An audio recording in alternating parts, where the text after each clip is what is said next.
दोस्तों, आपको कुछ दिन पुराना ये वीडियो याद है जब वाराणसी की रहने वाली भारतीय युवा कांग्रेस के राष्ट्रीय सचिव रोशनी कुशल जायसवाल बलात्कार की धमकी देने वाले एक भारतीय जनता पार्टी के कार्यकर्ता राजेश सिंह के घर पहुंच गई थी और उन्हें एक जोरदार थप्पड़ जड़ दिया था क्योंकि उन्होंने रोशनी को बलात्कार की धमकी दी थी। लेकिन दोस्तों, अब बलात्कार की धमकी देने वाले इस भारतीय जनता पार्टी को थप्पड़ मारने के जुर्म में रोशनी के घर की कुर्की का आदेश दे दिया गया है। उन पर हाफ मर्डर का केस हो गया है और तो और उनके पति और समर्थक अब तक जेल में बंद हैं।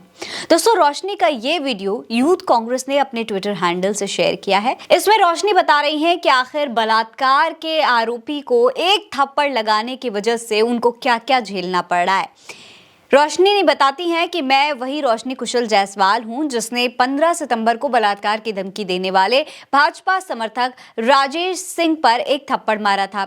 इसके बाद मुझ पर कई धाराएं लगाई जा चुकी हैं जिसके चलते मैं 40 दिन से फरार हूं। इधर कोर्ट ने एक थप्पड़ मारने के लिए घर की कुर्की करने का आदेश दे दिया है। मैं वही रोशनी कुशल जायसवाल हूं जिसने 15 सितंबर के दिन बलात्कार की धमकी देने वाले सैफरॉन राजेश सिंह को एक झापड़ चलाया, जिसके बदले में मेरे ऊपर 307 हाफ मर्डर लगाया जा चुका है, 117 की धारा लगाई जा चुकी है और भी कई धाराएं लगाई जा चुकी हैं, जिसकी वजह से मैं 40 दिन से स्पॉन्डेंट थी और मेरे पति, मेरा भाई और मेरे 5 टीम मेंबर्स जेल में।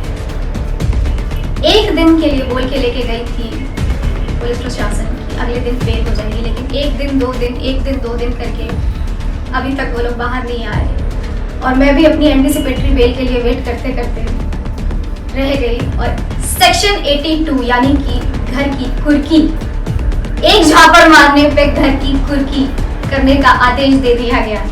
इसके बाद उन्होंने सवाल भी पूछा है कि क्या अपनी आबरू बचाने के लिए दुष्कर्म की धमकी देने वाले को थप्पड़ मारना इतना गलत हो गया कि मेरे परिवार को तहस नहस कर दिया गया। उन्होंने आगे कहा है कि मैं हर महिला से हाथ जोड़ करके निवेदन करना चाहती हूँ कि आप अगर दुष्कर्म की धमकी झेल रही हैं तो आवाज मत उठाइएगा। पति और घर वालों से कहिएगा हाथ में चूड़ी पहन कर बैठ जाएं, आवाज उठाएंगे तो जेल जाएंगे। क्या अपनी आबरू को बचाने के लिए बलात्कार के आरोपी को एक झापड़ मारना इतना बड़ा गुनाह हो गया था कि मेरे घर परिवार को तहस नहस करके रख दिया गया? क्या एक झापड़ मारना इतनी बड़ी गलती हो गई?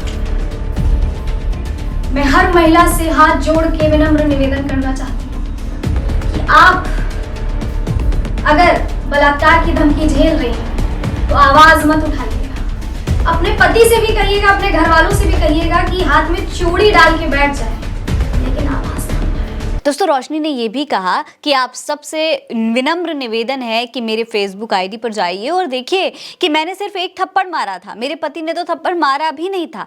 बताइए आप सब, क्या मेरे साथ में इंसाफ हो सकता है?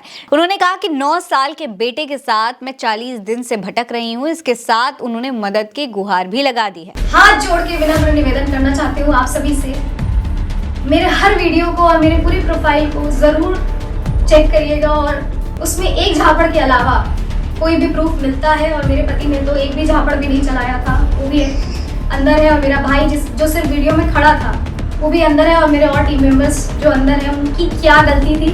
और आपके घर में अगर आपकी बहन बेटी के साथ ऐसा होता और आपने अगर एक झापड़ चलाया होता और आपके घर को कुर्की करने का आदेश दे दिया गया होता तो आप क्या करते? क्या मेरे साथ इंसाफ हो रहा है? ये बहुत बड़ा सवाल है। मैं पिछले 40 दिन से स्पॉन्डेंट हूँ, मेरा 9 साल का बेटा भी जेल रहा है मेरे साथ और मुझे इंसाफ नहीं मिल रहा है। मुझे इंसाफ कब मिलेगा?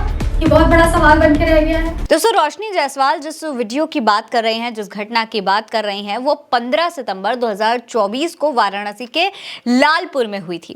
रोशनी का आरोप था कि राजेश सिंह ने उनके फेसबुक पोस्ट पर आपत्तिजनक टिप्पणी की थी। उसका स्क्रीनशॉट भी उन्होंने अपने अकाउंट से शेयर किया था, जिसके बाद रोशनी कुशल जायसवाल के पति और समर्थकों ने राजेश सिंह के घर जाकर उनके साथ मारपीट की थी। घटना के दिन राजेश सिंह को पुलिस ने रोशनी की शिकायत पर पर थाने बुलाकर पूछताछ भी की थी। लेकिन जिन भाजपा नेताओं और कार्यकर्ताओं को एक महिला को बलात्कार की धमकी देने से कोई आपत्ति नहीं हुई, वो भाजपाई धमकी देने वाले के समर्थन में धरने पर बैठ गए थे। बड़ी संख्या में भाजपा कार्यकर्ताओं ने थाने में प्रदर्शन किया था।